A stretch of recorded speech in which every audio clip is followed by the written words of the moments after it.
In a quiet town where voices were small and dreams were often broken, people were taught to believe they were weak, too fragile to change anything. But when silence became too heavy to carry, one girl, Amina, and her friends decided to stand together. What began as a small act of courage soon grew into a movement that no one could ignore. This is the story of how ordinary people found their strength, how fear turned into fire, and how a word once used to hurt them became a symbol of power. This is the story. They called us fragile as if that word were a chain. They said it when we were small, when we were quiet, when we were careful with our steps on the broken road that led through our town. Fragile, they would laugh, like we were glass cups that could crack if the wind blew too hard. Our houses were old and low, with roofs that leaked when the monsoon came. Our school had a bell that did not ring anymore. In the market, men shouted prices and boys ran with baskets and dreams. But there was also a rule that was not written on any wall. People like us should not rise. People like us should not ask questions. People like us should not take space. They called us fragile to keep us small. I am Amina, and I grew up with that word in my ears. My mother worked with thread and needles, mending clothes for others. My father left when I was 8, saying he would find money in a far city, but he never came back. My grandmother told me stories at night about strong rivers and brave girls, about mountains that listened when someone spoke with a clear heart. But in the morning, the stories seemed far, like birds that fly away when you wake. Our town was led by a group of men who wore clean shirts and thick watches. They smiled for pictures and gave speeches about order and peace. They said we were safe because they made hard choices. But we knew the cost. We knew how the rent went up and the water went down. We knew how the road to the clinic broke piece by piece and no one fixed it. We knew how the school lost one teacher, then 2, then 3, until there were only a few left to hold 100 hands. When we complained, they called us fragile again. "You do not understand," they said. "This is how things are." I remember the day the first spark came. It was a hot day, the kind of day that makes the air thick and heavy. A small shop owned by Auntie Zainab was closed by the ward officers. They said her papers were wrong. We all knew the truth. She had refused to pay a bribe. She was a widow with 2 sons, and her shop sold rice, oil, soap, and hope because she gave people small credit when they had nothing. When the officers closed her shop, the street felt different, like a drum before the first beat. I stood with my friend Rafi by the corner. Rafi had a camera with a cracked screen. He liked to take pictures of small things. A kitten sleeping in a tire, a blue kite stuck in a tree, a hand passing another hand a piece of bread. "We should do something," he said. "What?" I asked. "We are fragile, remember?" He looked at me, and I saw a light in his eyes I had not seen before. "Maybe fragile things can cut," he said. "A shard of glass can cut." That night I could not sleep. I thought of my grandmother's stories. I thought of the river that did not shout but still moved mountains over years. I thought of the word fragile and how it had been used to keep us from trying. I sat up and wrote a list in a small notebook. Water, school, clinic, rent, bribes, safety. I wrote the names of people who cared. Zainab Auntie, old Mr. Hakim the teacher, Rafi with the camera, Sana who ran the girls' study circle, Yusuf who fixed bicycles and sometimes hearts with his gentle way. I did not have a plan, only a feeling like the first wind before rain. In the morning, I went to Auntie Zainab's closed shop. The lock was big and ugly. People passed with their heads down. I stood beside the door and waited. Rafi came, then Sana, then Yusuf, then others. We did not shout. We just stood quiet as stone, strong as stone. A line began to form, not to buy, but to witness. Someone brought water. Someone brought a sign made from carton that read, "Open her shop." A child drew a heart next to the words. The officers came at noon. They told us to go home. We did not. They laughed and said, "You are fragile. You will get tired." But we did not move. The sun moved instead, slowly, and our shadows grew long. At sunset, they left. We did not cheer. We only breathed. On that day, the name they gave us felt a little lighter. On that day, I knew the river had started to push the stone. After the first stand, we understood something simple. We did not need to be loud to be strong. We needed to be many, and we needed to be steady. The next morning, Sana sent messages to the girls from the study circle. "Come to the old banyan tree after evening prayer," she wrote. "Bring a notebook. Bring a friend." I told my grandmother, and she smiled in a way that showed both pride and worry. "Be careful," she said. "Even rivers can flood." I promised to move with care. Under the banyan tree, we sat in a wide circle. Some boys stood at a distance, curious, then came closer when they saw we were only sharing tea and words. Mr. Hakim, our retired teacher, came with a small chalkboard he carried everywhere, as if lessons could break out like rain. "What do we want?" he asked. The question felt huge. It could swallow us, so we broke it into small pieces. "We want water that runs more than twice a week," said Yusuf. "We want the clinic to have medicine," said Sana. "We want our school to have enough teachers," I said. "We want fair rent," said a man who had joined us quietly, his cap pulled low. "We want the bribes to stop," said Auntie Zainab, whose eyes were tired, but whose voice did not shake. Mr. Hakim wrote each point in big letters. "Now," he said, "how do we ask for these things in a way that cannot be ignored?" Rafi raised his camera. "We show what is real," he said. "We show the empty water drums. We show the clinic shelves. We show the schoolyard with too many children and not enough books. We show the landlord's notices. We show the closed shops. We made teams. We did not call them committees because committees felt like the word fragile in a new suit. We called them circles because circles are hard to break. The water circle went with buckets and phones to record how often the taps ran. The clinic circle talked to nurses and mothers and wrote down which medicines were missing and how long the wait was. The school circle counted children in each class and asked what subjects had lost a teacher. The rent circle collected copies of rent notices and stories of unfair hikes. The bribe circle, the most careful one, wrote down what officers asked, at which desks, and when. We kept names private in that circle. We met every 2 days, not every week. We kept our steps short and steady so no one could trip us. Rafi taught us how to hold a camera so hands did not shake. Sana taught us how to write short, clear sentences. "Do not use big words," she said. "Big words are smoke. We need fire." At first, people laughed at us. "What will your lists do?" some said. "What will your pictures do?" Others warned us. "Do not make noise," they said. "The men with watches will not like it." We did not make noise.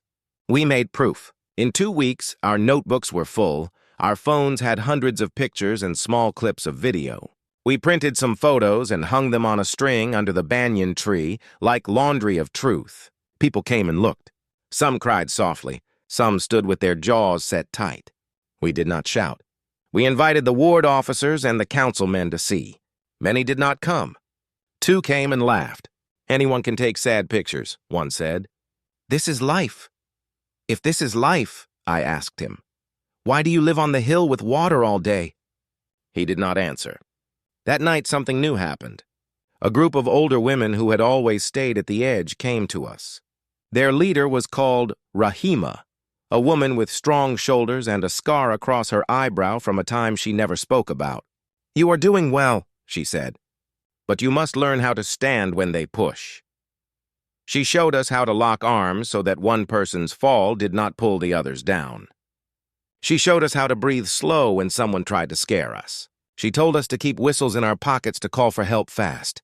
The next day, our circles walked the market and the alleys with new eyes. We were still the same people, still wearing the same old clothes, but inside, we were different. We were small hands, but we were many and we were steady. We chose a date to bring our proof to the town hall. Not a march with flags, just a walk of witnesses. We would carry photos, lists, and a petition with simple lines and many names. We spoke to shopkeepers and tailors and drivers and teachers. We did not argue. We asked, "Will you put your name to what you already know?" Many did. Some were afraid. We did not judge them. Fear is a room we all know. The night before the walk, rain came hard. It beat the roofs and flooded the lane. But our resolve did not wash away. In the dark, we wrapped our papers in plastic. We charged our phones. We packed extra pens. My grandmother sat with me and oiled my hair. "You are not fragile," she said. "You are careful. That is different." I slept with those words in my chest like a small warm stone. When morning came, the sky was clean, the streets still wet. We met at the banyan tree, and for once, I did not feel small under it. I felt held.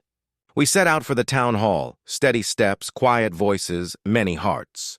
The town hall sat on a raised platform like a proud bird on a high branch. It had fresh paint and a new flag, and a guard who liked to twirl his stick. As we climbed the steps, some officers stood with clipboards, their eyes bored, their smiles sharp. We did not shout slogans. We did not carry loudspeakers. We held our proof like rain holds the promise of green. Rahima blew her whistle once, a soft note, just to remind us it was there. We formed lines of 3, each line a small braid of arms. Rafi moved up and down the lines, filming faces, hands, pages. "We are here to submit a petition," Mr. Hakim said to the man at the desk. His voice was calm, the way a teacher's voice is when a room is noisy. The man at the desk did not take the paper. "Come back next week," he said. "The chairman is busy." "We will wait," I said. My hands felt cold, but my back was straight. The hall began to fill. People who had not signed our petition came anyway, to see, to learn, to feel less alone. After an hour, the chairman walked in with 2 councilmen. He smelled like strong perfume and spoke like a radio. "What is this crowd?" he asked. "Who is making trouble?" "No trouble," Sana said, smiling. "Just citizens," the chairman laughed. "Children and old women," he said. "Fragile people with fragile complaints." He tried to pass us, but Rahima stepped forward and held out the petition. "Read," she said. He took it, glanced at the first page, then tried to hand it back. "We know your problems," he said. "We are working on them." "If you are working, show us the plan," Yusuf said. "Show us dates. Show us budgets," Mr. Hakim added. The chairman's smile went thin. "Who are you to ask for numbers?" he said. "We are the people who live with the numbers when they become hunger," I said. The first push came not as hands, but as words that tried to shrink us. "Go home," the chairman said loudly. "You do not understand governance. You are being used by enemies. You are fragile and foolish." Some people in the back shifted, doubt moving through them like a small wind. Rafi lifted his camera higher. "Say it again," he said. "Say we are fragile." The chairman looked at the camera and grew careful. "Take that down," a guard said, stepping forward. Rahima blew her whistle twice, sharp. Our front line locked arms.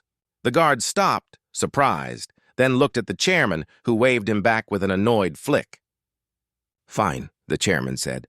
"Leave the paper. We will get back to you." "When?" I asked. He rolled his eyes. "In due time." "Put a date," Sana said. "Write it here on the petition copy." For a moment, the hall held its breath. The chairman did not want to write. Words he could throw away, but ink could become a mirror. He took a pen anyway and wrote a date 2 weeks from now. "Now go," he said. We left, but not in defeat. Outside, in the bright light, we took a picture of the date with the town hall behind it, the flag waving like a witness. We shared it with everyone. We did not celebrate. We prepared. Over the next 2 weeks, small pushes came. A rumor said we were paid by outsiders. Another said we were planning violence. We answered with more proof. We held open meetings in daylight with tea and bread and invited anyone to ask us anything. We even invited the men with watches. Some came and watched us like we were a new kind of animal. A thin man with glasses asked, "What if they still do nothing on the date?" "Then we will be more," I said. "And we will be steadier." The night before the date, the power cut out for hours. We lit lamps and went door to door to remind people of the morning. When I returned home, my grandmother was waiting with a small cloth bag. Inside were 2 whistles, a piece of chalk, and a folded scarf. "The whistles, you know," she said. "The chalk is for writing on walls when paper is taken. The scarf is to cover your face if there is smoke. I used it once a long time ago." Her eyes told me there were stories I had not heard. I hugged her tight. Morning came hot and bright. We gathered again, more than before. Shopkeepers closed their shutters for 1 hour to join us. Children held hands. Even some who had called us foolish now walked with us, because hope can be a bridge. At the hall, the chairman did not come. An officer said he was in a meeting in the city. "But the date is today," Sana reminded him, showing the photo. The officer shrugged. "Come back next week." The second push had come, delay. We did not leave. We sat on the steps, not blocking the door, not shouting, just sitting, many and steady. The sun rose and burned. People brought water and shade cloths. Rafi filmed a clock. Time itself became our ally. After 3 hours, a different councilman came out with a thin smile. "Fine," he said. "The water schedule will change. The taps will run 4 days a week starting Monday. Put it on the board," Mr. Hakim said, pointing to the notice board. The man wrote it down. The crowd hummed, a small sound of belief and fear mixed together. "And the clinic?" Yusuf asked. "Medicine will arrive next month," the man said. "We will post the list." "The school?" I asked. "We are hiring 2 teachers," he said. "Names will be posted." It was not everything. It was not enough. But it was ink on a board, public words, not whispers. We took pictures of the board. We wrote the dates. We did not cheer. We nodded, like people who know the road is long and the first mile is still a mile. As we walked back through the market, someone clapped. Then another. I felt heat rise in my face. I did not want to be a hero. I wanted water to run and books to open and fear to sleep. That night, in our lane, a small boy filled his cup from a tap that had been dry the day before. "It is only 1 day," someone said. "Do not be excited." I was not excited. I was ready. Ready for the next push, the next steady step, the next time someone would try to call us fragile and make us believe it. Because now, we knew the truth that changed everything. Fragile things can break, yes, but they can also cut, shine, and in the right hands, build a light that others can follow. The next few weeks felt like the first days after a long winter. People smiled more. The taps really did run 4 days a week, and the clinic got a small box of medicine. The new teachers came, young and shy, but full of hope. For a while, our town breathed easier. We were proud, but we were also careful. We knew how quickly change could be taken away. The men with watches were quiet, watching us from behind tinted car windows. They smiled, too, but their smiles did not reach their eyes. One evening, I sat on the roof with Rafi, watching the sky turn orange. He was cleaning his camera lens with a piece of cloth. "You think they'll keep their promises?" I asked. He shrugged. "Maybe for a while. But power doesn't like to share. They'll wait until we stop watching."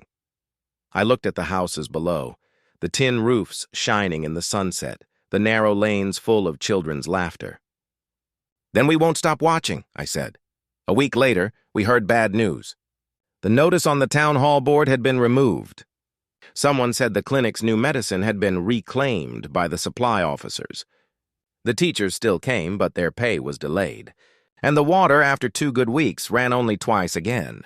It felt like someone had turned hope into a switch and flipped it off. We went to ask questions.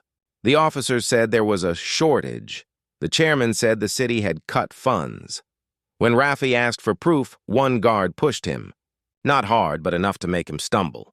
Rahima stepped in and shouted, "Do not touch him!" The guard raised his stick, but she did not move back. A small crowd gathered. The guard lowered the stick slowly, his face tight with anger. That night, Rahima came to our house. "They are getting nervous," she said. "When power feels weak, it becomes cruel." My grandmother nodded. "Be wise," she said. "Anger is easy. Patience is harder but stronger." The next morning, smoke rose from the market. Auntie Zainab's shop, and the same one we had stood for months ago, was burning. People ran with buckets, shouting. Someone said it was an accident. Someone else said it was not. By the time the fire was out, her shelves were gone, her rice black with ash. She stood outside, crying softly, holding a piece of her broken sign. "They said it was an electric spark," she told me later, "but the power was off last night." We knew then that this was not just about water or schools anymore. It was about silence. Who was allowed to speak and who was punished for it. That night we met under the banyan tree again. The moon was thin and sharp. "They want to scare us," Sana said. "If we stop now, they win. If we go too far, they'll hurt more people," Yusuf said. "We can't let anyone else lose their shop or home." I felt the fear too, heavy and real. But I also remembered the faces of the children filling their cups, the women locking arms, the men signing their names. "We cannot go back to being fragile," I said. "Not after we've seen what strong feels like." Rafi lifted his camera. "Then let's show the fire," he said. "Let's show what happens when people ask for fairness." We decided to hold a night vigil for the burned shop. Not a protest, just candles and silence. Word spread fast. By dusk, more than 100 people came, carrying small candles in jars or cups. We stood in a wide circle around the ashes of Zainab's shop. The air smelled of smoke and salt tears. When Rahima lit the first candle, the flame shook in the wind but did not go out. One by one, we lit ours from hers. Rafi filmed, moving slowly through the crowd. No one spoke. Even the children were quiet. The glow grew brighter as the sky grew darker. Then, just as we began to sing softly, a song our mothers used to hum, a truck stopped at the end of the lane. Men in uniform stepped out. The same guard who had pushed Rafi shouted, "This gathering is illegal!" We did not move. "Put out those candles," he ordered. Rahima raised her voice, calm and strong. "We are not shouting. We are not blocking roads. We are just standing. Orders are orders," the guard said. "Go home now." No one moved. The men walked closer. One kicked a jar. The flame died with a hiss. A child started crying. My heart beat fast, but I remembered what Rahima had taught us. Lock arms, breathe slow. The men began knocking candles down one by one. Rafi kept filming until a hand grabbed his camera and threw it to the ground. It cracked again, worse this time. Rahima stepped forward, her voice loud now. "Is this your strength?" she said. "Kill in light?" The guard hesitated. Someone from the crowd shouted, "Shame!" Then another voice echoed, and another. The air changed. The guards looked around, unsure. Finally, they left, muttering threats. When they were gone, we bent down and relit the candles. Every single one. By the end of the night, the street was full of light. Even people from nearby lanes came out to watch. Some clapped softly. Some joined in. Rafi picked up his broken camera and smiled sadly. "It's okay," he said. "They can break glass, not the story."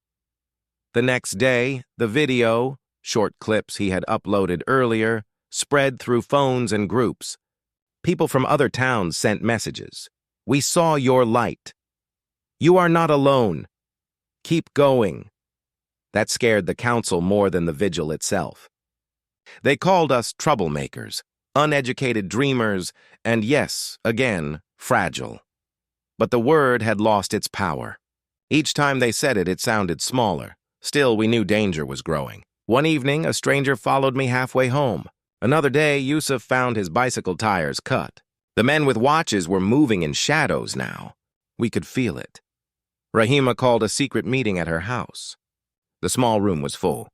"They will try to divide us," she said. "They will offer jobs to some, money to others. They will say, 'Why fight? Just survive!' Don't fall for that." Sana looked worried. "What if they arrest us?" "Then others must step forward," Rahima said.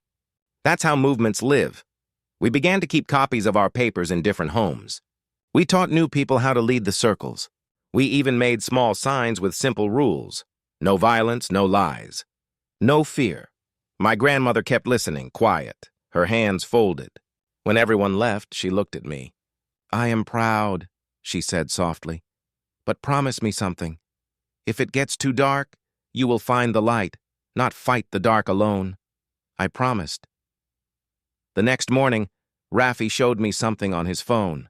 Someone from the city had shared our video on a big news page. Thousands of people had seen it. "They're calling us brave," he said. I smiled. "They called us fragile once. Now they call us brave. Maybe one day they'll just call us people." He laughed, but there was worry in his eyes. When the light spreads too far, those in power panic. He was right. That night, the power in our area was cut again. The street went black. But this time we were ready. One by one, windows opened, and candles appeared in every house. It was not a protest. It was a promise. A promise that we would not go back into silence. From the roof, I looked at the hundreds of small flames below. Each one weak alone, but together, strong enough to make the dark blush. And for the first time, I understood something my grandmother had once whispered. Even fragile glass can hold fire, if it dares. The candles became a habit. Every night for a week, people lit them in their windows. It started in our lane, then the next, and then the one after that. Soon half the town glowed after dark. The power kept cutting out, but no one complained anymore. We had our own light now. The children called it the fire of the fragile. The name made everyone smile. It was as if the word that once hurt us had turned into armor, but not everyone smiled. The council grew angry. They sent out notices saying the candles were unsafe and could cause accidents. Then they warned that illegal gatherings would lead to fines. No one listened. The fines came anyway. They nailed the notices on walls, but people tore them down and used the paper to wrap bread. Every act of control made us laugh a little louder, even if fear still lived somewhere behind our ribs. One afternoon, Rahima came to the banyan tree with news. "They are planning to stop us for good," she said. Her voice was low, but it carried weight. "They will come for one or two of us to make others afraid." The circle went quiet. We all looked at each other and then at the ground. "Who?" Sana asked softly. Rahima shook her head. "They haven't decided. That's what makes it worse." I felt something cold inside me. Rafi clenched his fists. "Then we need to be ready," he said. "If they take one, 10 will stand up. If they break one camera, 10 more will film." He was trying to sound brave, but I could see the worry behind his eyes. Still, everyone nodded. The circle that night felt tighter than before. Smaller, stronger, and filled with quiet promise. 3 days later, the storm came. It was early morning, the kind of gray light that makes everything look half asleep. I was helping my grandmother make tea when we heard shouting outside. I ran to the door. A group of men in plain clothes were at Rafi's house. They were dragging him out while his mother cried. "Stop!" I shouted. One of the men turned and said, "Stay inside." "This is government work." Rafi looked at me, his lip bleeding, and shouted, "Don't let them take my camera!" Then they pushed him into a van and drove away. I ran to Rahima's house. She was already outside, her shawl half-tied, eyes fierce. "They've started," she said. "We must move now." Sana and Yusuf joined us within minutes. The rest of the town woke fast. Word travels quicker than wind when fear is involved. By noon, everyone knew Rafi had been taken. No one knew where. We went to the police station first. The officer at the desk smiled without warmth. "No one by that name here," he said. "Maybe you should stop asking questions." Rahima stepped forward. "If he is missing, we will make it public," she said. "You think people in the city don't care?" "They have seen our videos." The officer's smile faded. "Go home, old woman," he said. "You'll only make things worse." We didn't go home. We went to the banyan tree. More than 200 people were waiting there already, faces angry, scared, but determined. "What now?" someone asked. "We find him," I said. My voice surprised me. It was louder than I meant it to be. "We don't stop until we bring him back," Rahima nodded. "Then we walk, not in silence this time. They took one of ours. Let them hear us." We began to march down the main road. Not with flags or weapons, just our voices. "Where is Rafi?" we shouted. "Where is justice?" The market shopkeepers stopped their work. Children ran beside us. The sound grew like thunder rolling from the hills. When we reached the town hall, the guards were already waiting. "Disperse!" one shouted. But this time, no one moved back. "We just want our friend," Sana yelled. "He did nothing wrong." The guards lifted their sticks. Rahima raised her whistle and blew. The sound cut through the noise like lightning. The first stick fell. It hit Yusuf's arm, but he didn't fall. Another hit the ground beside me. People screamed, but no one ran. We locked arms again, just like she had taught us. One guard swung his stick toward me, but Rahima stepped in front of it. The sound it made, wood against bone, still echoes in my memory. She stumbled, then stood again, breathing hard. "You will not break us!" she shouted. The crowd roared, not with anger, but with courage. Even the guards looked unsure. Behind them, the councilmen watched from the balcony, pale-faced. One of them whispered something into a phone and disappeared inside. Then, as quickly as it started, it stopped. The guards lowered their sticks. A police van pulled up. The same officer from the station stepped out. "Enough," he said. "The boy is being released." He was only questioned. The crowd went silent. "Where is he?" I asked. The officer pointed toward the van. The door opened and Rafi stepped out, bruised but smiling weakly. His mother pushed through the crowd and hugged him so tight he almost fell again. "They kept asking who told me to film," he said. I told them. No one told me. Truth told me. People clapped, some cried. Even Rahima, still holding her hurt arm, smiled. "You did well, boy," she said. "You stood taller than fear." But I noticed something else. The guards weren't shouting anymore. The councilmen were gone. For the first time, they looked smaller than us. That night, the candles burned brighter than ever. People from nearby towns came to see. The news spread. The fragile ones fought back and won. But we didn't feel like winners. Rafi's bruises reminded us that winning one fight didn't end the war. Later, when everyone went home, Rahima sat beside me under the banyan tree. Her arm was wrapped in cloth. "They will come again," she said. "This isn't over." "I know," I said. "But now the whole town knows too?" "They can't make us invisible anymore," she smiled faintly. "Good. Just remember, courage is not the same as anger. Use one, not the other." I nodded, though I wasn't sure I understood fully. The night was quiet except for the sound of frogs in the puddles. Somewhere far away, thunder rolled again. Maybe another storm was coming, or maybe it was just the sky learning to roar like we did. The next morning, when I woke, someone had painted on the wall near the market. The words were large and uneven, written in red. "Fragile no more." No one knew who did it, but everyone smiled when they passed by. Even the children traced the letters with their fingers, whispering them like a prayer. We didn't know what would come next. More threats, maybe arrests, maybe worse. But one thing had already changed forever. We were not afraid of the word fragile. It belonged to us now, and we had turned it into fire. Days passed, but the red words on the wall, "Fragile no more," stayed. No one painted over them, not even the officers.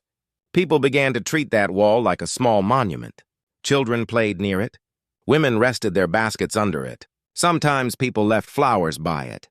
It was strange how a few words could change how a whole town felt. The men with watches didn't like it. We could feel their anger even when they didn't speak. They started holding meetings at the town hall again, closed-door talks with officers and businessmen. Big cars came and went. Rumors spread that they were planning new rules, that they wanted to replace the old-school building with a shopping complex, that they blamed our movement for unrest. Rafi, even with his bruises still fading, went back to filming. "If they plan something, we will have proof," he said. Sana began writing reports for a local paper in the nearby city. She used a fake name, SS, so no one could trace her. Her words were simple but sharp. When people are ignored too long, silence becomes fire. The article spread fast online. People from other towns sent messages of support. Some even came to visit, curious to see the fragile town that fought back. But attention is a double-edged sword. The more people looked at us, the more those in power wanted to control us. One afternoon, a man came to my house. He wore a clean white shirt and shiny shoes. He smiled, but not kindly. "You are Amina, right?" he asked. "You started all this small noise?" I didn't answer. My grandmother stood behind me, silent. He looked around the small room, the cracked walls, the mended curtain. "You are clever," he said softly. "But you are also poor. Why make enemies when you could have friends?" I frowned. "What do you mean?" He took out an envelope and placed it on the table. "A small gift," he said, "for your hard work. You've shown leadership. Maybe you can help us. Calm things down. Tell people to stop marching. Tell them the government is helping. You'll be rewarded." I stared at the envelope. I didn't open it. "So you want me to lie?" I said. He smiled wider. "Not lie. Just be smart. Fragile things break easily, Amina. You don't want that." My grandmother stepped forward. "Take your money," she said coldly. "We may be poor, but our hearts are not for sale." The man's smile disappeared. He picked up the envelope and said, "You will regret this." Then he left. That night, I couldn't sleep. I kept thinking about his words. Fragile things break easily. Maybe that was true. Maybe we could break. But what he didn't know was that we had already broken before. From hunger, from fear, from loss. And every time, we had rebuilt ourselves stronger. The next morning, the wall with "Fragile no more" was gone. Someone had painted over it in black. Just black paint, thick and ugly. When the children saw it, they started crying. When the adults saw it, they grew silent. It felt like a small funeral for our hope. But Rahima didn't let the silence last long. She came with a bucket of water and a brush. "They think paint can erase us?" she said. "Then they don't know how deep words can live." She dipped the brush and began to scrub. Others joined in, men, women, children. Soon the black paint began to fade. The red letters showed again, faint but alive. Then Yusuf brought red chalk from the school and traced the letters anew. The crowd clapped. "They can cover," Rahima said, "but they can't kill." That evening, the council called an emergency order. They banned public gatherings without approval. They said it was to maintain peace, but everyone knew it was about control. Sana printed copies of the order and pinned them all over town. But beside each one, she wrote in pen, "Peace without justice is just quiet fear." 2 days later, Rahima was arrested. It happened early in the morning. They said she had broken the law by leading an illegal organization. The whole town froze. Her daughter came running to the banyan tree, crying. "They took her!" she shouted. We gathered fast. "They'll try to scare us again," Yusuf said. "We can't let them." I took a deep breath. "Then we make noise," I said. "Not violence. Voices." That evening, we stood in front of the police station, hundreds of us, holding candles and pictures of Rahima. The guards told us to leave. We didn't. They shouted. We stayed. Some threw water at us. We just wiped our faces and kept standing. Rafi filmed everything. "If they take one more of us," he said, "the world will see." Hours passed. The sky darkened. Then through the bars of the police station window, we saw her, Rahima, standing tall, her hand raised. She didn't speak, but she mouthed the words, "Don't stop." People began chanting her name softly like a song. "Rahima! Rahima!" The officers grew nervous. The head officer came out and shouted, "Go home!" I stepped forward. "We will, when she is free." The man glared at me. "You think your voices matter?" He said. "Yes," I said quietly. "Because you're afraid of them." The crowd cheered. The man shouted orders, but the guards hesitated. Even they seemed unsure. One of them whispered something in his ear. Finally, he turned and went back inside. Half an hour later, the door opened. Rahima walked out. The crowd erupted, not with screams, but with the sound of hundreds of hands clapping slowly. Like thunder in rhythm, the officer announced stiffly, "She has been released due to lack of evidence." Rahima smiled faintly. "The only evidence you'll ever find," she said, "is that we care." That night, the candles burned brighter than ever. People said the air itself felt different, like the town had found its own heartbeat. But I knew we were nearing a breaking point. Power doesn't lose quietly. The men with watches would not stop now. They had tried lies, threats, fear, and failed. Next, they would try force. Still, Rahima stood taller than ever. "We have to prepare," she told us. "If they try to silence us again, we will speak louder.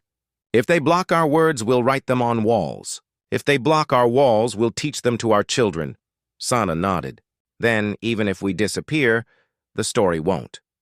That night, I wrote in my small notebook, "They called us fragile because they feared what would happen if we stopped believing them. But now the word belongs to us. We broke, we rebuilt, and we began again. That is strength." I closed the notebook, blew out my candle, and whispered into the dark, "We are the voice that will not break." The morning after Rahima's release felt different. The air itself seemed lighter. People walked faster, smiled quicker, spoke louder. It was as if the whole town had taken a deep breath for the first time in years. But under that joy, there was still tension, the kind that comes before another storm. We knew it wasn't over. The men with watches had gone quiet, and silence from people like them was never a good sign. When power hides, it is only waiting to strike harder. For a few days, life went on as usual. Children went to school, the water ran 3 times a week, and the clinic opened on time. But the whispers started again. Someone said new officers were coming from the city. Someone else said they would clear the troublemakers. One evening, Rafi called me to the roof. He had fixed his camera again with tape and patience. "Look," he said. He showed me messages on his phone. People from other towns wanted to join our movement. They were facing the same problems. No water, no teachers, no voice. "We've started something bigger than our town," he said. I smiled, proud but scared. "Then we need to be ready," I said. Because when truth spreads, lies fight harder. 2 nights later, the attack came. It started with noise, glass breaking, footsteps running. I woke up to shouts outside. When I looked from the window, I saw smoke near the banyan tree. Someone had set fire to the small stand where we kept our papers and meeting notes. People ran to stop it, carrying buckets. But the flames spread fast. Rahima appeared from the shadows, her shawl wrapped tight, shouting for people to stay back. "They want chaos," she yelled. "Don't give it to them." But someone, no one knew who, threw a stone. It hit a guard's shoulder. The guard turned and swung his stick. The sound echoed like thunder. The crowd screamed, not in anger but fear. For a moment it felt like everything would fall apart. Then Sana climbed onto a bench and shouted, "Stop! All of you!" Her voice was clear and sharp. "This is what they want, to make us the enemy of our own fight." People froze. The guards looked confused. The flames burned, but slowly began to die as water hit them. In that silence, Rahima lifted her hand and said, "No violence. Ever. Our strength is in peace." That moment changed everything. Some officers stepped back. One even helped carry a water bucket. The fire went out, leaving only smoke and ash. The next morning, the council tried to twist the story. They called it a riot led by radicals. But Rafi had filmed everything. The men who started the fire, the guards attacking first, the people helping each other. His video spread fast online. The truth moved faster than their lies this time. A few days later, journalists came from the city. They spoke to Rahima, to Sana, to me. We didn't use big words. We just told what happened. "We are not heroes," I said to one of them. "We are people who got tired of being afraid." The story reached national NES. For the first time, our small town was on TV, not for crime or poverty, but for courage. The government in the city announced that an inquiry would be opened. They sent new officers, honest ones this time, to investigate the council's corruption. The men with watches disappeared. Some resigned, some ran away. No one saw them again. The town breathed again. The banyan tree, blackened from the fire, still stood tall. Its leaves grew back green and thick, as if to say, "I am still here." A month later, we held a gathering under that tree. Not a protest, just a celebration. The whole town came. There was singing, laughter, food, and light. Children painted new words on the wall that had once been covered in black paint. This time it said, "Strong because we care." Rahima sat beside me, her arm healed, her eyes soft. "You see," she said, "strength is not shouting or fighting. It is standing again and again when the world tries to push you down." Rafi filmed everything, smiling through the lens. "This one," he said, "is not a protest video. It's a thank you video. For us, for everyone who didn't give up." Sana handed me a folded paper. "Read it," she said. It was a letter, an invitation from a group in the city who wanted us to speak at a community meeting about our story. "They want to learn from us," she said. I laughed softly. "From us, the fragile ones?" She smiled. "We're not fragile anymore." When night came, candles appeared again. Not because of a power cut, but because people wanted to light them. They lined the streets, the rooftops, the windows. The town shone like a sea of stars. I stood beside my grandmother, who looked up at the lights and whispered, "You did it, child." "No," I said. "We did it," she smiled. "That's how real strength sounds, and it never says I. It says we." Days turned into weeks. Life began to heal. The school got more teachers. The clinic had regular medicine. The water ran every other day. It wasn't perfect, but it was honest progress. People still argued, still struggled, but now they spoke. The silence that had once covered the town like dust was gone. One afternoon, I sat under the banyan tree alone, watching the leaves move in the breeze. I opened my old notebook, the one where I had once written water, school, clinic, rent, bribes, safety. I smiled as I crossed out each word one by one, not because everything was fixed, but because we had learned how to fix things ourselves. Raffi joined me, holding his camera. "What are you writing now?" he asked. "Something new," I said. I wrote slowly. They called us fragile, but they were wrong. Fragile means easy to break, but also easy to shape. We broke, yes, but we shaped ourselves into something new. Strong, kind, and unafraid. Raffi nodded. "That's the story I'll tell next," he said. "Not how we fought, but how we kept living." The sun began to set, painting the sky orange and gold. The light touched the banyan tree, the rooftops, and the wall with the new red letters. For the first time, I realized we didn't need heroes. We had each other, and that was enough. When the first stars appeared, I closed my notebook and whispered the words that had started it all. They called us fragile until we fought back. Then I smiled and added, softly, and when we fought back, we learned that fragile things, when they stand together, become unbreakable. They called them fragile, and maybe once they were. But fragile things can shine, can cut, can build light when they stand together. Through pain, fear, and loss, Amina and her people learned that true strength isn't about shouting the loudest. It's about never giving up, even when your voice shakes. Their town changed, but more than that, their hearts did. And now, their story reminds us all that even the smallest spark of courage can start a fire of hope. Because once you fight back, not with anger, but with truth, you are fragile no more.